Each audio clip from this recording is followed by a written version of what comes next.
Hey, how you doing today? I am Tequila Coleman. In today's video, I'm going to answer your question. So a lot of you keep asking me, what do you do if your prodigal spouse marries the counterfeit? Are you to remain single for the rest of your life? And your answer to this question is found in you understanding covenant, okay? When you understand covenant, covenant means agreement. When God reveals to you who your God-ordained spouse is, and he revealed to you that he has a God-ordained marriage promise for you, right? He's promising you marriage, okay? This is his covenant God has made between you and your prodigal spouse, okay? So God has to keep his promise with you and your prodigal, okay?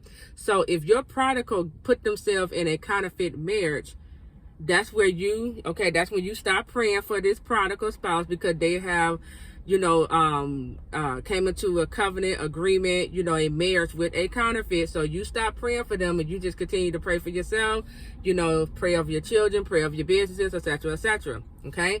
But once your prodigal begins to marry a counterfeit, that it is now left up to God to deal with your prodigal. Okay. It is now left up to God to bring this marriage back in alignment, okay, according to his plan. Because remember, God made his covenant with you and your prodigal spouse. This means this is what God wants for you and your spouse.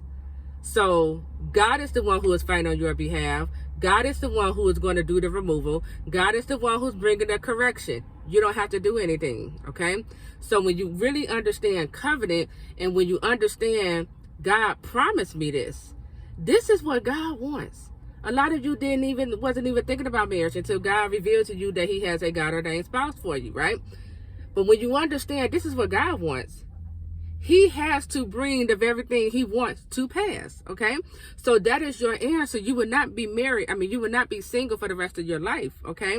Because this is what God wants. This is what he promised you. This is a covenant that God has made between you and your God-ordained prodigal spouse. So God has to bring the very thing he wants to pass. It has to manifest, okay? Think about Abraham and Sarah. God made his covenant with Abraham and Sarah to give them the promised child, Isaac, right? It didn't matter how old Sarah was. It didn't matter the fact that Sarah had this bright idea. It was a demonic idea to give Hagar to her husband to try to give birth to this promise. All Hagar did was birth Ishmael. When your prodigal marry a counterfeit, they are marrying counterfeit. They are birthing Ishmael. That's an Ishmael marriage, okay?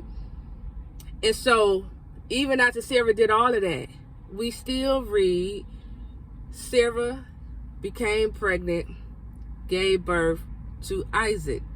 The promise, God's covenant came to pass. Okay, so understand covenant. When you understand covenant, you have your answer. When you understand covenant and God promised you a God-ordained marriage, you have nothing to fear. When you understand covenant, you can stand strong in faith, knowing this is ending in marriage because God made his covenant with me and my spouse. So God has to fight. God has to remove whatever tries to break up or come in between what God wants. Okay? It's different if you just wanted it, but this is what God wants. So whatever tries to come in between it is God who is moving on your behalf. It is God who is bringing a correction. It is God who's going to deal with your spouse, okay? While they in that counterfeit marriage, okay? So understand covenant. When you understand covenant, you will have your answer to your question, okay? So that is it. I am Tequila Coleman. I'll talk to you real soon. Take care.